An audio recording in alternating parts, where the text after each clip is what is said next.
I thought the family might be interested in my genius blueprint, my supreme genius blueprint. So I'm going to put that on the screen. So Okay. just bear with me 1 second. Somebody can get a real life look.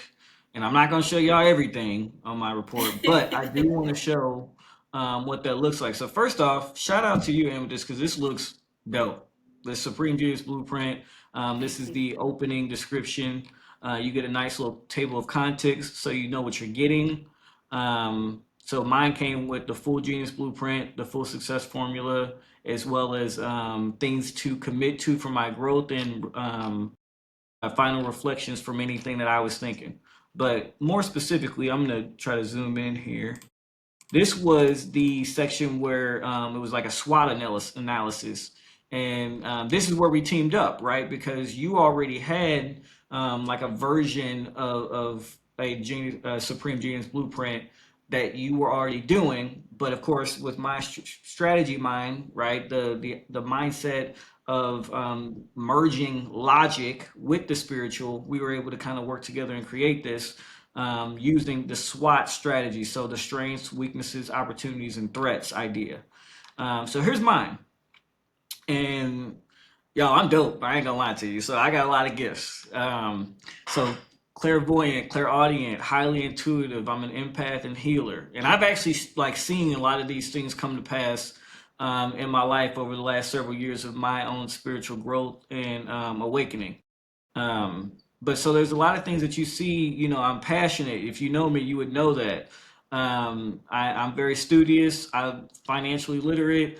I care about the people, right? If I'm going to do something, I have to actually care about it.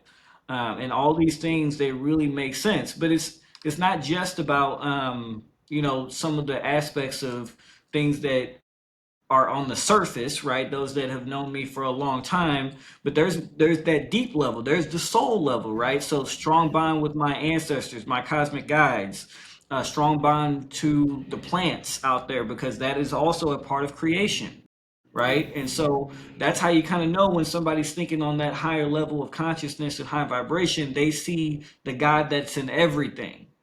And so me tapping into that, it's actually grown. It's not just her putting it on paper. I've actually experienced this too, and that's why I'm highlighting it. You might remember one of my Game of Life episodes where I interviewed someone who remembered her lifetime as a dragon. Well, I have my own dragon aspects, so I thought that was cool and powerful. Again, not just she channeled that and created that on the report for me, but also I've started to have my own experiences with that as again I'm integrating with that soul level aspect of me that has lived many lifetimes, right? So that includes as a dragon or as multiple dragons, whatever you want to say.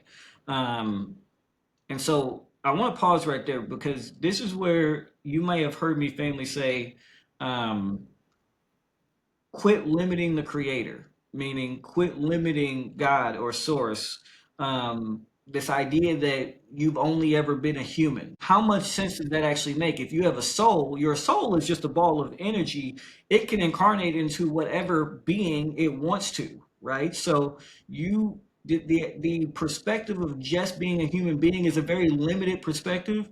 And I'm challenging us to really reconsider the truth aspect of that. How true is that? The idea that we should only look at things through the lens of a human being. I'm just going to really sit that there and allow people to think about that, to meditate on that.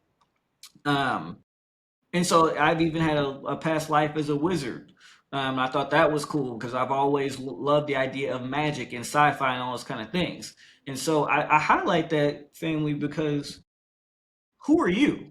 Right? There's things to know about yourself, and you may know a lot of your strengths. You might be like, I know myself, and that's great. Nobody's telling you that you don't. But the question is, do you remember all that you are? Because I think that can be a very powerful thing for you to bring into this lifetime and this reality.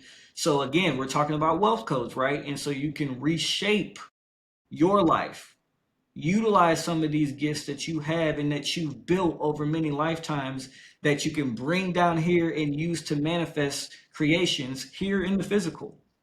But it's not just about your strengths.